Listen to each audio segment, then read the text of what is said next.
We're here for the New York book launch of Saltwater Healing.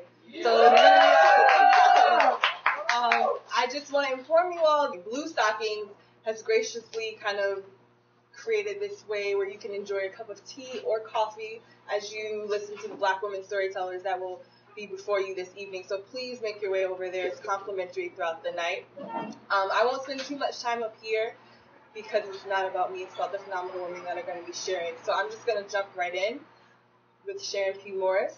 She's a Lambda Fellow, a poet, educator, and performer from Chicago, and she's working and living here in New York. She's been teaching race, class, and politics through literature in the New York public schools for the past 7 years.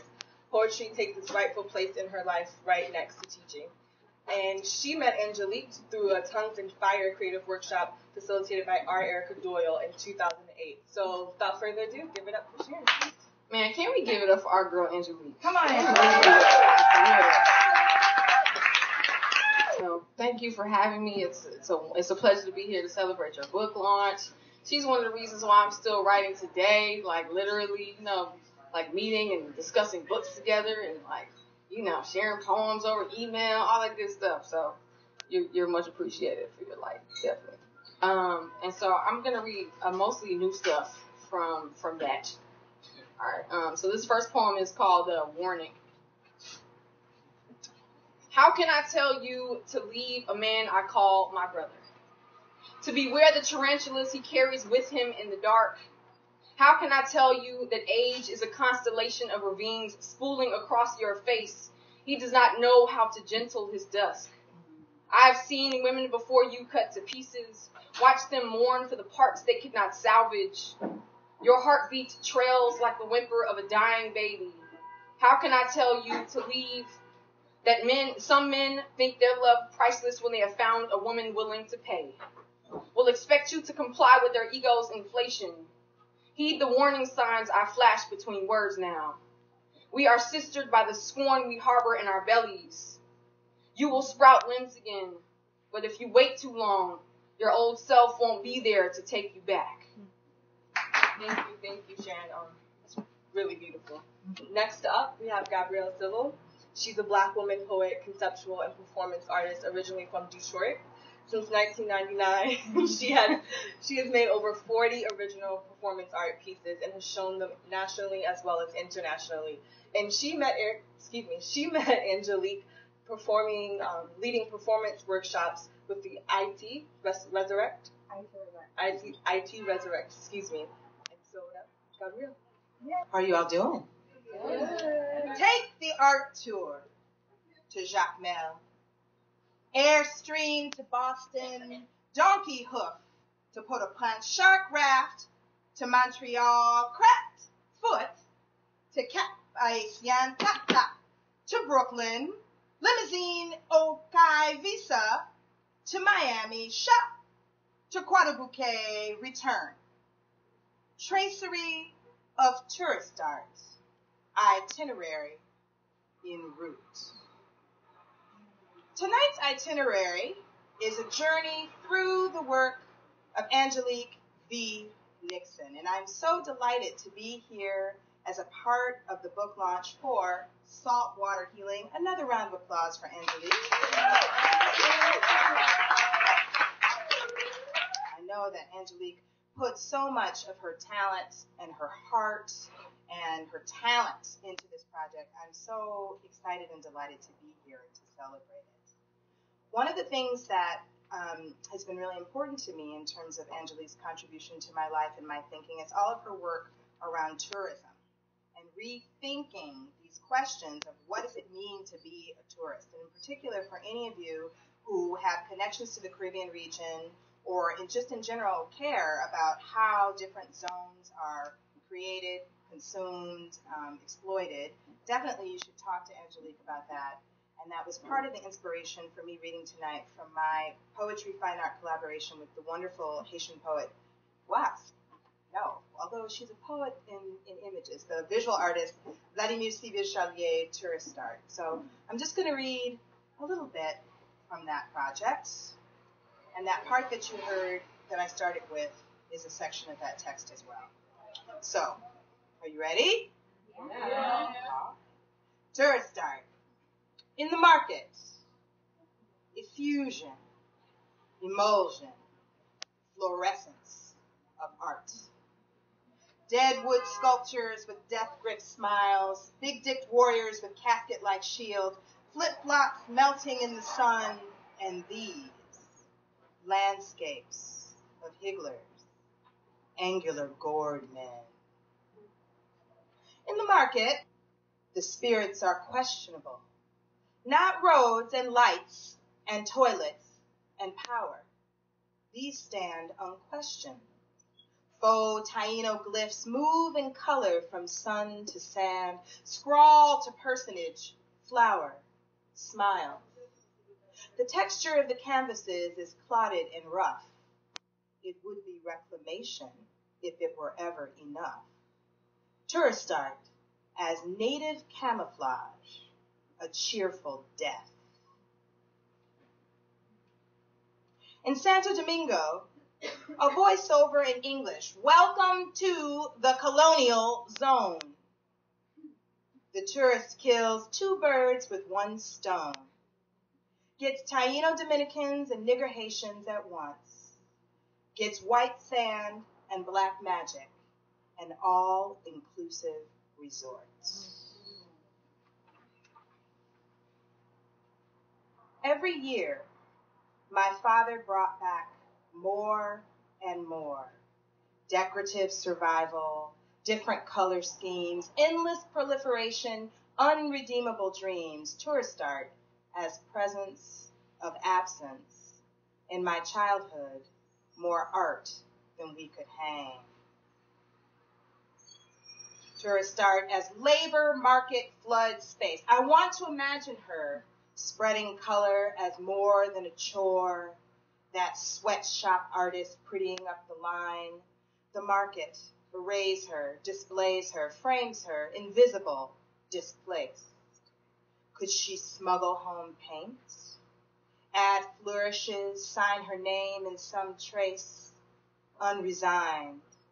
Tourist art as self-portrait, unsigned.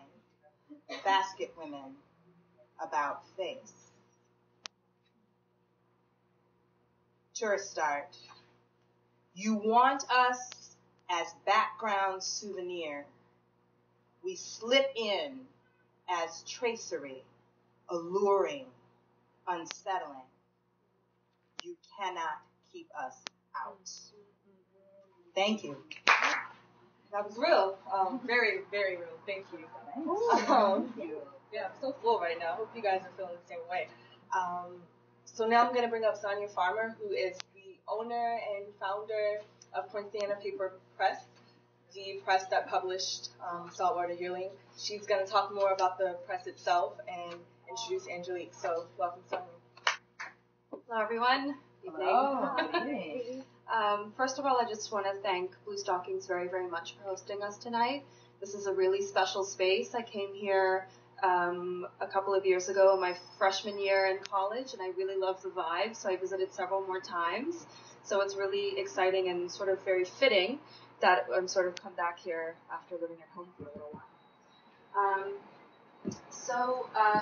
As far as I know, I was going to talk a little bit about the book, but I think Angelique is the best person to speak about her process in making the book itself, where the project originated, and all of that. Angelique and I have known each other for a couple of years, and I founded the press in 2009, and I published an anthology called A Sudden and Violent Change in 2010, and I invited Angelique to submit some poetry for that anthology. And after I released that book, and we had a little, I was part of the Chapbook Festival that is taking place again this weekend, a few years ago. Angelique came to read on behalf of my press, which was really exciting, because she was in town at the same time as the festival. So she read her poems that she submitted to this collection, and then we sort of got to talking about this project she wanted to do sometime. She said, it's sort of like this visual thing, it's a collage, I haven't really figured it out yet, but would it be something you'd be interested in publishing? And I said, yeah, sure, and that was back in 2011, right? And we have a little studio space now, and I said, okay, Angelique, it's time. She was more than ready, trust me, because I had kept her waiting a long time, and I thank her very much for her patience, because I know how exciting it is when a writer has a work that they want to share. So at Poincianna Press, we like our books to be as beautiful as the stories that they hold. In fact, keeping in tradition of a lot of small independent presses, we think that books, the physical book themselves, should be extensions of the storytelling process. So we employ a lot of handmade techniques in the way that we make our books. And I'm saying we, but it's like kind of me, and lots of really wonderful volunteers. In fact, 2 fantastic volunteers helped out with this particular book, and they're not here, of course, they're back home, but we feel their spirit with us here, as Margot Bethel and Orchid Burnside. They really, really helped me out with this book, as well as several other very tireless volunteers who helped to bind the book. So it's a full-color reproduction of Angelique's 18 panels in the Myth Memoir, as well as some of her selected poetry.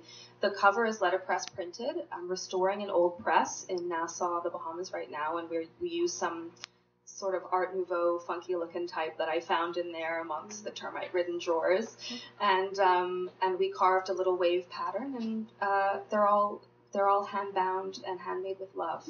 So be sure to check them out after the reading. We have a couple there. Also, I made way more covers than I needed to, just because it's 2-color.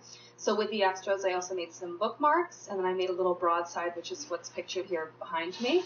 It's a line from one of Angelique's pieces, and it's a line that I thought really struck to the heart of the narrative for me.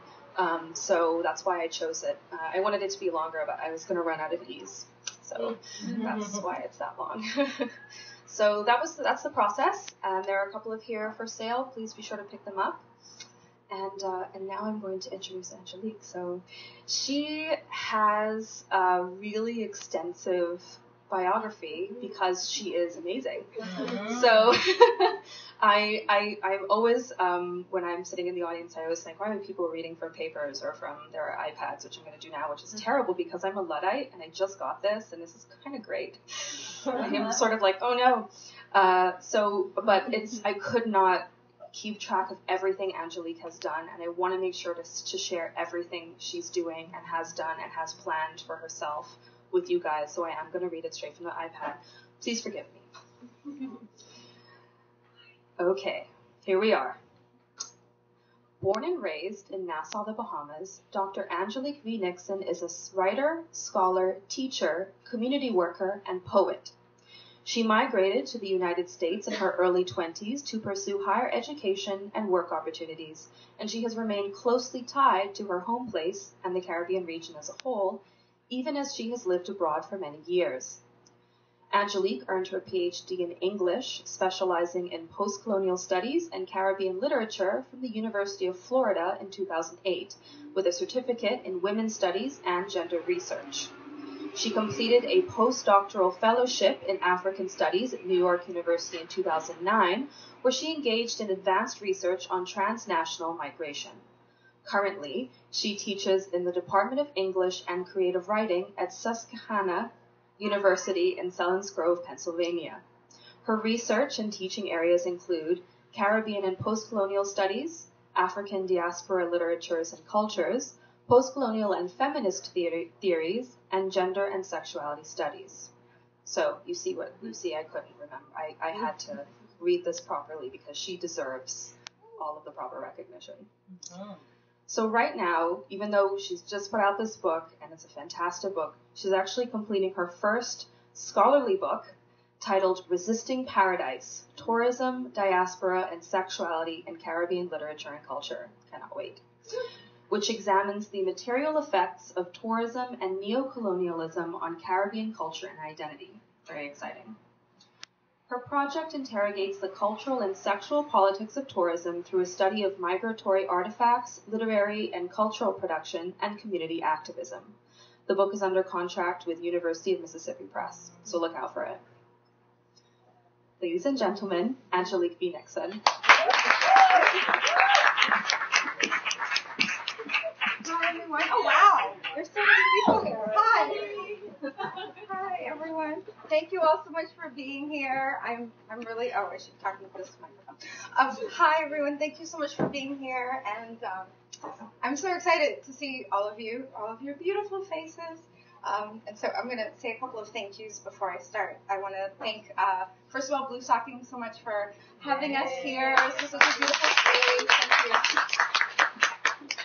you. And really like to thank Jessica Lynn, who is one of my students when I taught at NYU, and she reached out to me and said, oh, I heard you publish a book, and would it be great to have a reading in New York? Can I help you? And I was like, yes, help, I need it. Yes, thank you. And all of my other friends, Al.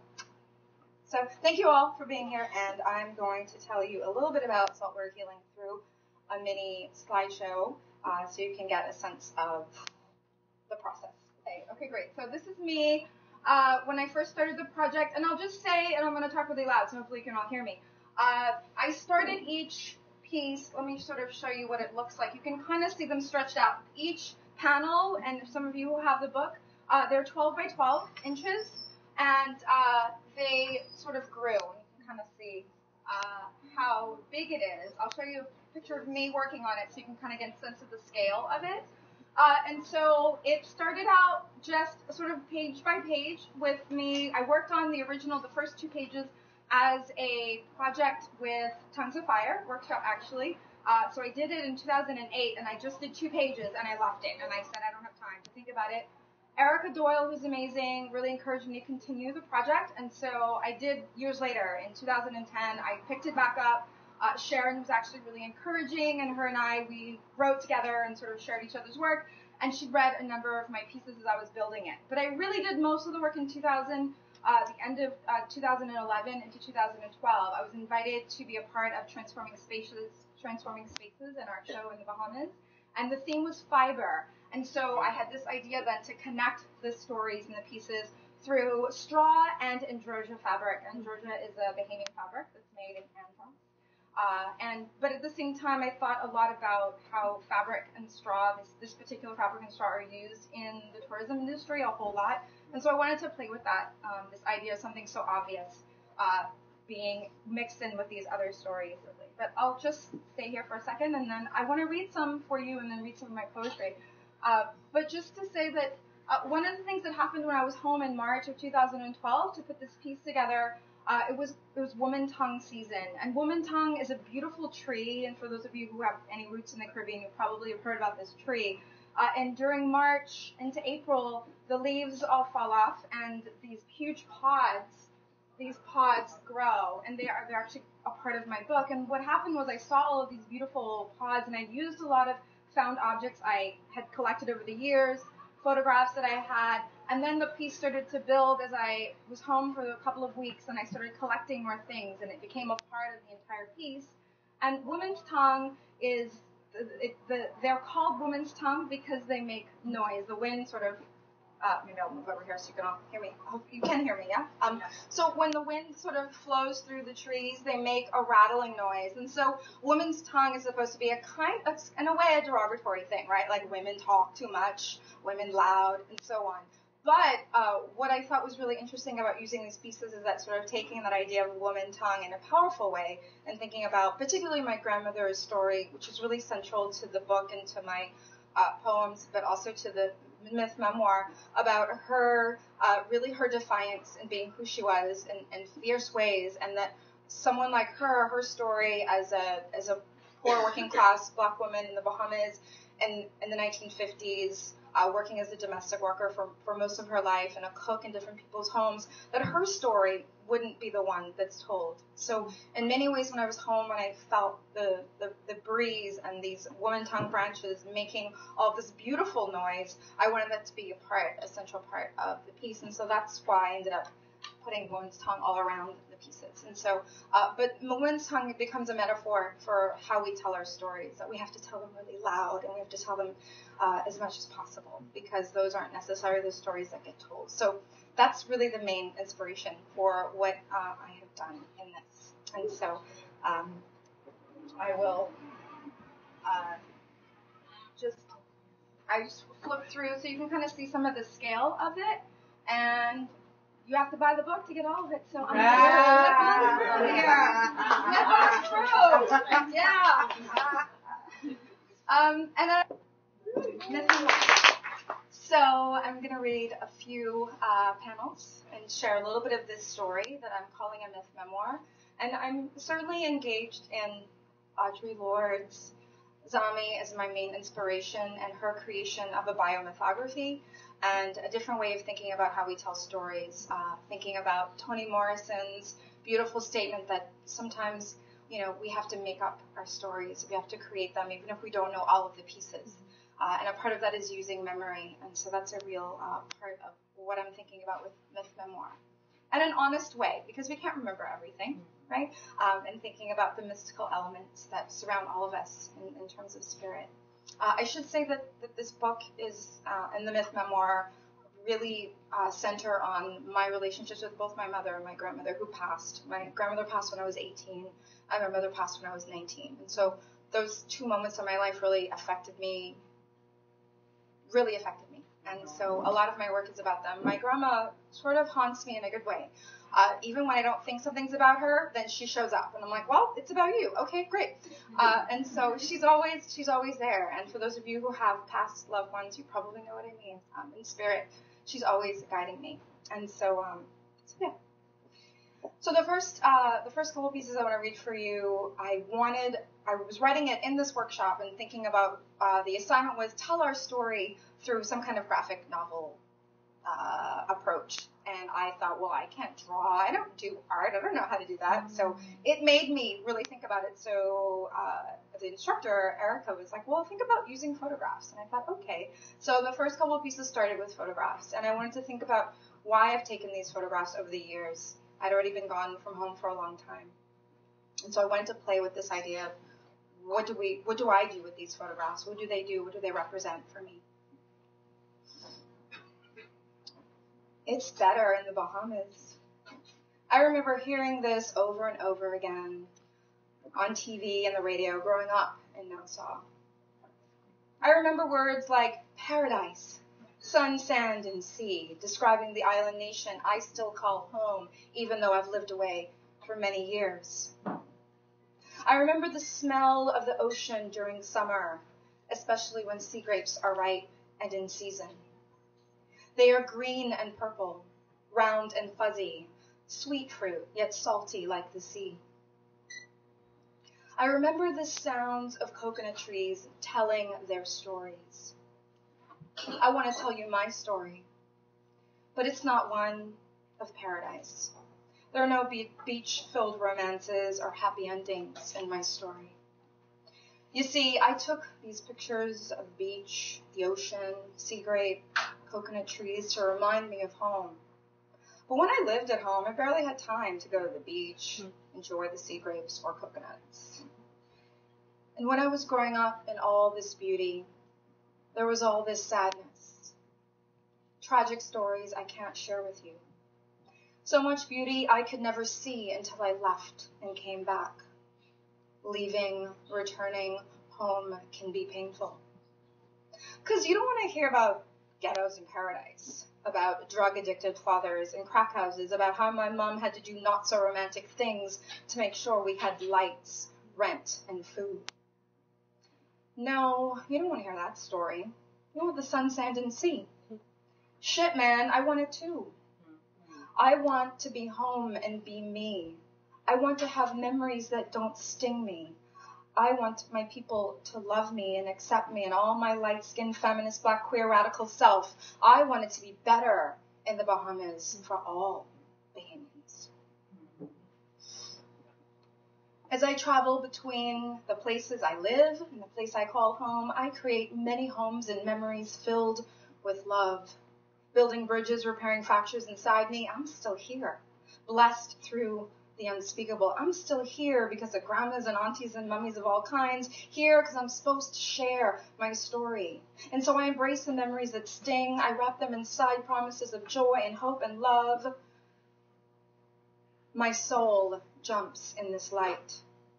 I want to tell you my story even when it's hard, even when you can't hear me. We have to go back. for you to see me, this place I call home, envisioning memory. My guardian angels, great-grandmother Willoughby Black, Grandma Mabel says Stella Charles, Mummy, Kim, Grace, Louise, Howard. I create memory through naming. I remember through bloodlines and struggle and stories. I remember Grandma saying, trees don't lie. And so I listen to the trees, and I pray to my ancestors.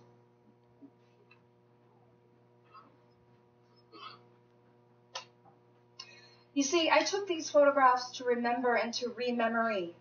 Walking through Nassau streets, running into tamarind bush, and it all comes back. The taste of tamarind on my fingers as I break open its shell, and the torn, tangy flavors rush across my tongue. I re-memory. Long school days, the threat of tamarind, switch mixed up in the joys of its fruit. I enjoy it sour and sweet. Tamarind bush always tells the sides of both. Speaks of perspective and teaches me how to share my light and my stories, the bitter and the sweet. I went in search of roots and rootedness. I had to travel too many miles away and too many years away from home to find myself, but I always return to make sense of the past and to understand my present. I remember talking to mangroves and casuarina trees as a child. These were my favorite. To make up stories about and to name. They name us too. They live near the sea and love salt water. They told me to make wishes with sand dollars, and I did, because I belong to the ocean and the trees. They are in need of rescue, like so much of the earth. I listen to Poincianna trees tell me of transformations like they're opening every summer, their colors painting us with radiant memories of times when their roots in the earth did not feel so much pain. They know suffering, and they know how we treat each other and the earth. Poincianna trees have lived in paradise a long time, and they have been a witness. They tell us stories every summer through their colors and bloom. It is beyond time, they say, for change. I remember hard times and struggle through Poincianna trees because they remind me like spirits of my ancestors that a new day is always coming. Coconut trees and Poincianna have long been comrades in the struggle. I meditate on the branches of Poincianna, remembering swinging from their branches as a girl child. I found strength in their knowing.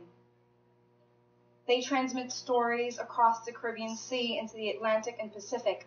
They know the wind, ocean, and butterflies carry their magic and sadness. They sing in unison, and their colors transform space in moments. I am blessed to remember my time in their arms. Grandma always say, no matter what, the sea will always be Weetang's. Life inside the ocean would be easier than this one. Memories are fuzzy like spiderwebs in my mind's window. All that I have locked in vaults of shame pull myself through a window of reflected selves, unraveling to make me whole. The mighty sea embraces me in a sliver of new moon's arms. I drink salt and bathe in dark light. The salt pulls weight out of me, the weight of hard stories. The ocean carries them away. Seaweed beds deliver me on shore, blessing me with green light radiance. I sit with sand, letting anger meditate in her grains. I remember the stories of old silk cotton trees, magic ever present in their mighty trunks and limbs. Wisdom rising in every branch for us if only we would listen. Silk cotton trees, webs of memory, speak of times and days we don't remember, or rather, we try hard to forget. In these Bahama lands, oh yes, there was slavery. Oh yes, our ancestors were enslaved. Oh, the weight of failed plantations, they are with us. We enter states of knowing, because the wealth of this world came from our ancestors' sweat and labor. These are the whispers coming from the seeds and buds of cotton falling from her ancient limbs. I remember haunting images of more recent times. My grandmother's identification card for the Dundas reading General Servant, and her tired brown hands curled from cooking and cleaning for white families, and her stories about her fall from grace. Black woman has affair with her employer, English Methodist priest, who denies. On we backs, these stories and make up we, mix up clashes, torn selves, colored whole. My grandma Mabel Sestella Charles made her way with light-skinned daughter she named Kim Grace Louise. To the courts she went and demanded with her woman tongue that the father, white man, priest, claim her. The church, embarrassed, sent him away. Even though Mommy never knew him, she had the story of claiming and demanding, of shame. Yet she knew her mama's head was lifted high, her tongue powerful. I, remembering the stories of my birth into fire tongue, woman tongue, sharp and determined like a stormy day's wind blowing fierce. The sands of island resistance, grandma say, use your tongue wisely. The sound of woman's tongue like conch shell resistance. Experience the woman's tongue, her light and fire. Yes, I, womanish, brazen, biggity, like grandma say, I am forever, haunted with these stories of home, making sense in the strength of time, draws me closer to wholeness. So this first poem I'm going to read is called Never Again. It's about my mother, and my mother passed away of AIDS in 1996. And it was difficult. And my mother and I had a bit of an estranged relationship from about 16 to 18. And when my grandmother passed, it sort of brought us back together. I've lived on my own since I was about 14 because my mom had issues. I'll just say that. And so this poem was actually, it took me years to really deal with her passing. And I wrote this poem as a way to sort of deal with that. It took me years to finish this. It was actually 10-year in the making poem. Wrote it a long time, left it, and came back to it. It's called Never Again. Once I felt ashamed of being my mother's daughter, but I am not her, and what I have from her is all I needed. I let all the other things about her I dare not say go far away as her spirit seeks rest and hunts for peace. Once I felt ashamed of being a woman because I saw the woman my mother was. She was all that I did not want to be. I ran from her and the person she revealed to me. So ashamed. Living over the hill, filling empty stomachs with stories on walks to the well. Draping worn sheets over broken windows, growing into the teenager who lied about these things. So scared. The boyfriend who beat her and our windows. Mood swings that tested my faith in her words and God. Rat-bat nights into endless rows, making grandma vex. So angry. Leaving me long before she died, hiding the bruises. Her distance grew wider with each inch I grew taller. Resentment soaks through the girl child who has seen too much. Distrust settles, hearing another broken promise. The walls grow wet and porous, like sandcastles at dusk in between knowing and fear. Watching my mother waste away tore at my walls. The last time I saw her, recognition meandered in her vacant eyes, and the wonder if she really knew it was me hung in the air like a pot cake, following me home. Memories remain opaque, held in vaults of shame, locked away until I broke through. Outside the perceived and troubled shadows, I found place, a space to breathe. Now I feel myself, me being a woman, being the woman my mother wanted me to be, strong like saltwater, defiant like moon tides, independent like the sun, cool like summer rain. And now, no matter my wish to save her, I am never ashamed.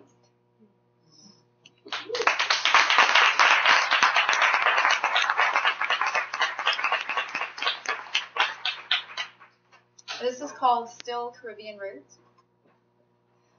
And this is actually about one of my best friends, my childhood friends, Vanessa, growing up. And she was pregnant with her daughter, Gia, and I'm her godmother. And so Vanessa and I actually lived together when I was, we worked in the same bar together when I was 16 and she was 15, and we ended up living together. I dropped out of high school and she was like, oh, I don't know what to do. I'm like, no, you're going to finish high school and I am going to work. And we made things work, and we lived together for a year, and then she went to college, and then I ended up going to college. And so we were those friends, you know, the friends that you think, wow. And so anyway, this is about her. I wrote it for her when she was pregnant with her daughter, Gia, who's now 8. Oh my God, she's 9, actually. This is called Still Caribbean Roots. Twin female spirits, independent by nature, complete each other without speaking, for their movements and mindscapes create worlds beyond the expected. These spirits and youth survive through finding each other, two distinct creatures from the same seawater, the same current of air. We flew together, rising over Nassau, in unison, a circling double helix, fighting damnation, proving selves, defiant sweat. Super winged warriors, Egyptian goddess and Amazon queen, imagining lives anywhere but here on island rock. Fever.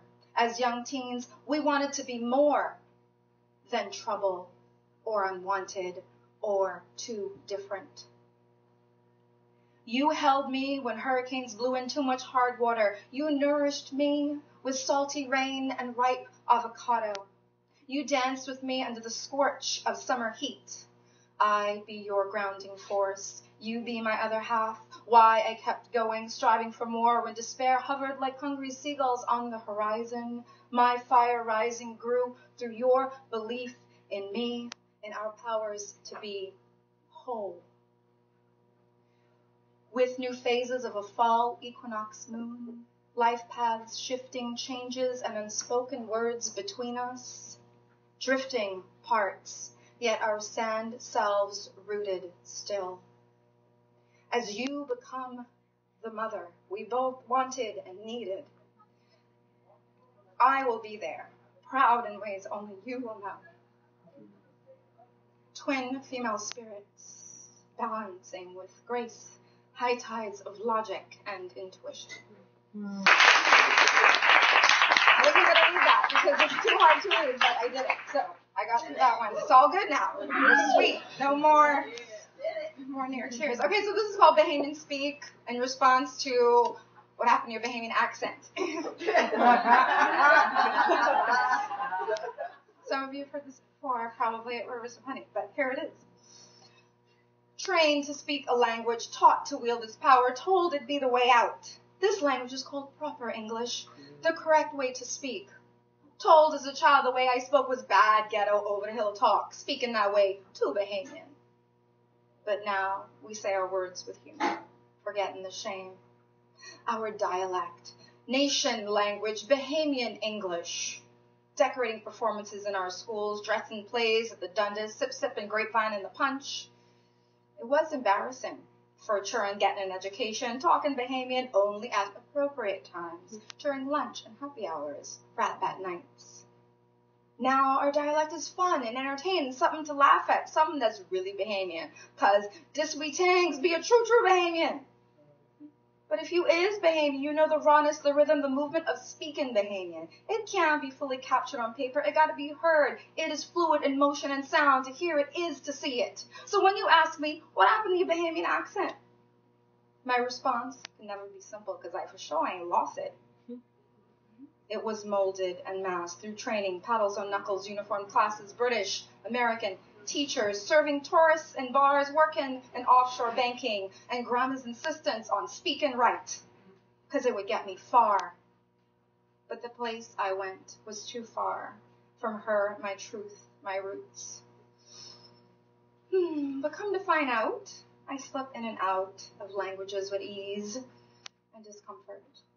As I live between worlds of home and everywhere else, in transition I be through tongues, what I was made to speak, what feel, what be natural. And I'll close with this poem called Hibiscus Opening at Daybreak. I wrote this thinking about healing from sexual trauma and what that means, and through the hardest thing that could happen to you, how do you come out of that, and how do you find a place to restore? And this is what this poem is about. I woke up today, soaking in her golden red light for the first time, pulling myself through memories that break skin. They melt like glass this time, sun showers across my collarbones. They unravel me no longer. I remember and exhale, stories hard to pass on. Hands and mouths not supposed to touch or lick me. Slow movements, 9-year-old thighs not supposed to enjoy.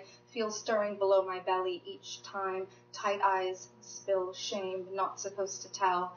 I mimic my button on pillows at midnight to forget. Pray forgiveness, our Father in heaven. My test? Waking with purpose, I know better now. My broken limbs of dusted pollen, cleansed with rain over petals, telling stories hard to pass on. I spoke up today, tethered by Oshun's tongue for the first time, patching potholes inside me with warm words. Her waters rise up, bursting with leaves. They know me. Each pore, each curve, they dance calypso and chant against fear. They carry me to moon's full embrace. She holds my belly, healing me with honey. Her rivers bring vision. Eyelids flutter orange. Oshun bathes me in her sweet water, letting blood go. My stories seep into oceans of stories, hard to pass on. They pass through my lips, speaking tongues of revolution. Oshun teaches me to love pleasure for the first time.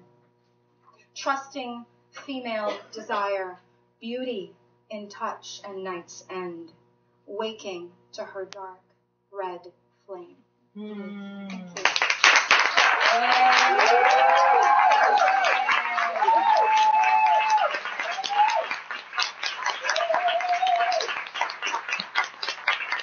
Questions, maybe questions, or I can show some more images. If you have any questions for Sonia about the press, or questions for me about, yes. Can you say something more about the notion of myth for you? Yes, definitely. That's a great question. Something I try to address in my artist statement, but I'm not sure if I totally get to it. But so a part of me telling the story about my grandma sort of telling me to listen to the trees, and me talking to the trees, and sort of coming up with these sort of lessons that I'm getting from the trees in the book, which I didn't read much of today, but when you read it, you'll get it all. So I talk about dilly trees, and particularly dilly trees, Poincianna, mangrove, casuarina, and just the ocean itself. And so I sort of imagined, right, if I were getting lessons from the trees. I spent a lot of time climbing trees when I was little. I was a tomboy, and I wanted to be in the trees. The minute I could get outside, that's what I was doing. I had these boy cousins who I used to run all over. They'd like, do this and do that. So we would pick fruit off of trees in the summertime, and we'd have no money, so I'd be like, let's start a little business. I was like 8, mind you. So I was like, yes, let's start a little business. We're going to get some canep. We're going to get some dillies. We're going to get some mangoes. We're going to sell these on the side of the road. So I had a whole little system. We'd make enough money, get a little bit of lunch, or, buy something, So, but in that time, I always thought about if the trees were talking, I sort of made friends with trees in my mind as a child. And so I wanted to capture that. And so I thought myth would be a great way to think about that, and using the word myth, thinking about mythic stories, that it's not totally all true, right? But things that happened in my imagination. And I had a really vibrant, and I had like whole stories, and I made up things all the time. I was an only child for the most part. I have 2 half brothers, but I didn't grow up with them. But I lived with my mother and my grandmother, and I spent a lot of time by myself and making some shit up. And so the trees were a big part of that for me, trees. And when I could get to the beach, where I lived and where I grew up wasn't necessarily close to the beach. We couldn't get there all the time. So it was sort of the landscape too. But the beach was always this huge, like it was such a treat. And for me, over the years, going home, going to the ocean has been a part of that healing process, being able to soak. Love you, Adaku. Love you. Sorry. Thank you for coming. And so that's what it is. So not all of those. I mean, I think my grandma did talk about trees, but I guess sort of made some of that up. Really. I mean, I did. So like specific things that she did say, I imagined. Also, my grandma was rumored in my neighborhood to be an obeah woman. And so she had a dream book, and people would come in the neighborhood to get their dreams read. And so they'd be like, oh, I dreamt about so-and-so and such. And she would look in this book, and she'd come up with numbers like, oh, you should buy, for those who are Caribbean, buy in numbers, right? So you buy number 3 because you dreamt about so-and-so in the bush, and then maybe you would win. And my grandma would always win. She would win. She would play numbers, and it was amazing. So I don't know if she really was an obeah woman or not, but I imagine that she was.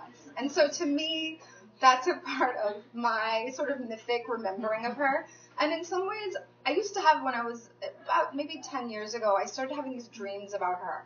And they were like visions. They were very, very, and she was trying to show me things. And so I wanted to take that feeling of like, if she were here, what are the things she would tell me now that I'm an adult? Because she would never tell me certain things when I was a child, right? You don't do that. And we sort of, even though she passed when I was 18, she moved when I was 14 to a different island. And so she raised me primarily most of my young life.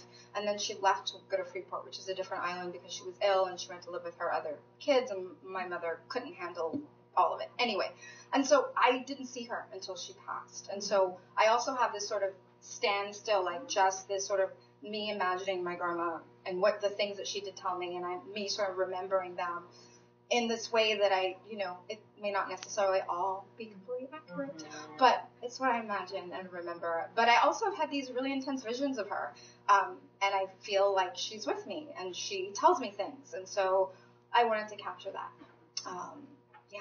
So that's about her. So that's why she always shows up. Remember when I think I'm writing something else, and she'll be like, here, no, this is about me. I'm like, okay, whatever you say.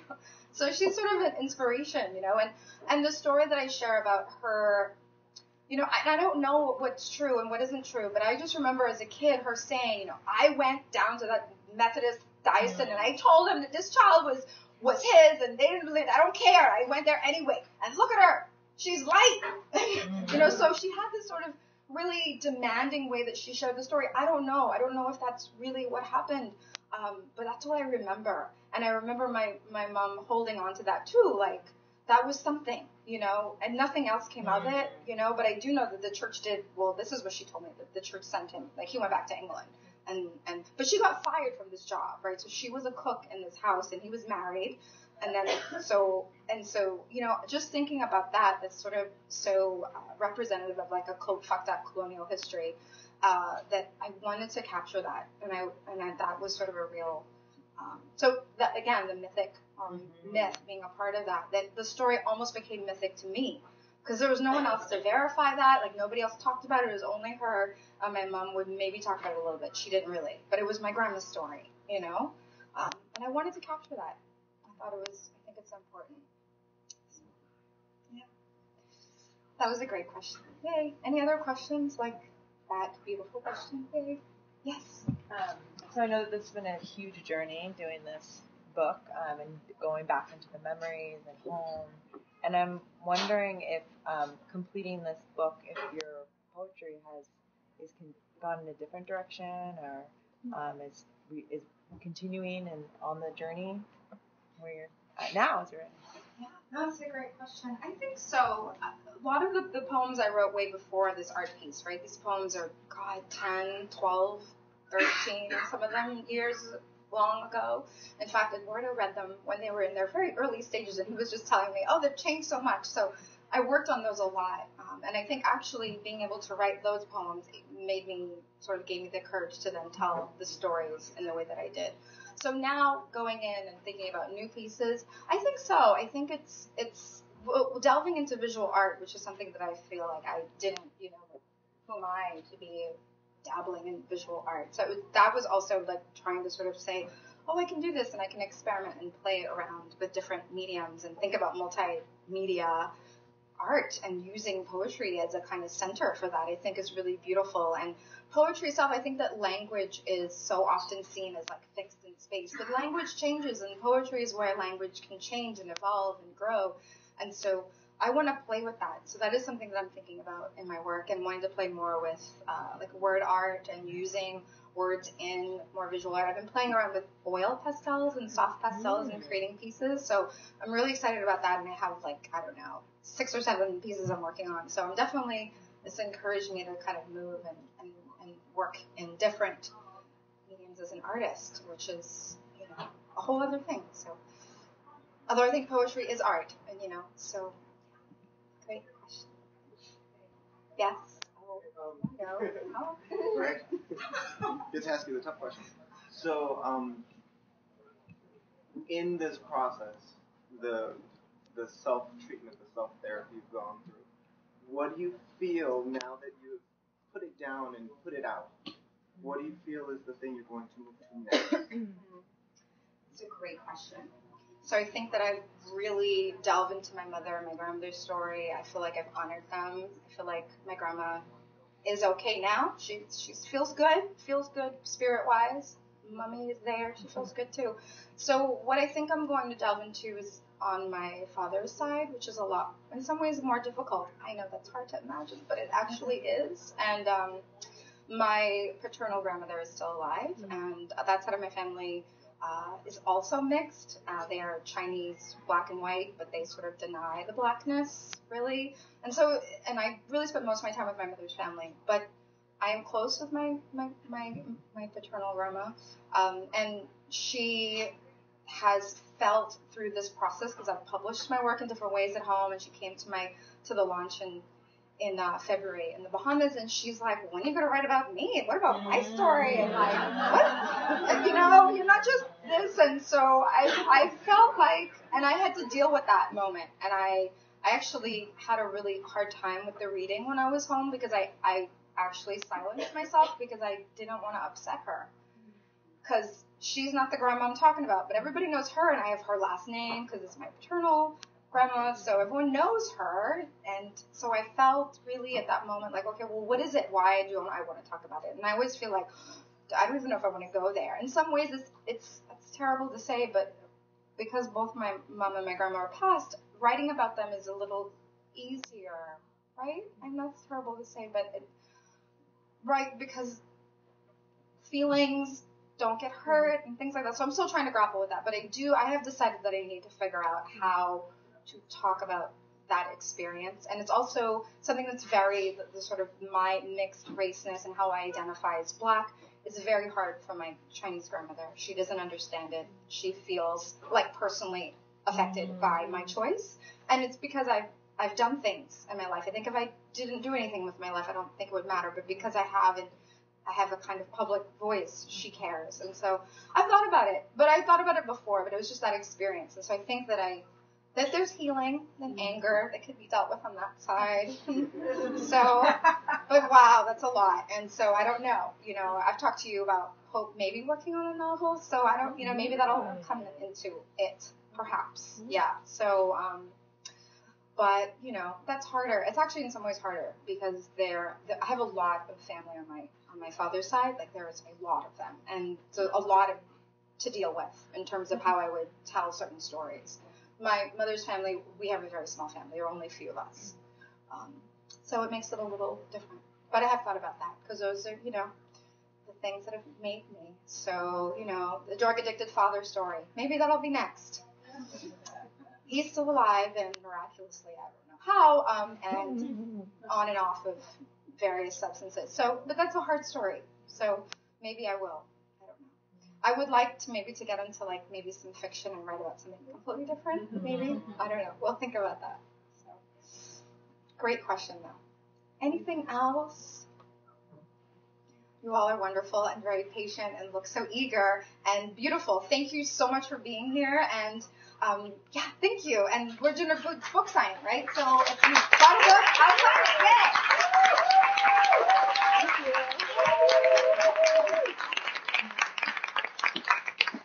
you. Can we keep that going? But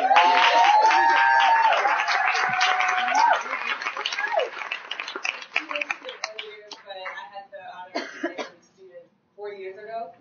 Time flies, and it was such a transformative moment for me and my classmates. It was the first time we were at NYU with the black woman professor, and it was pretty much an all women of color class, so it was just a profound space. And I know I say this all the time, but thank you. I can't say it enough.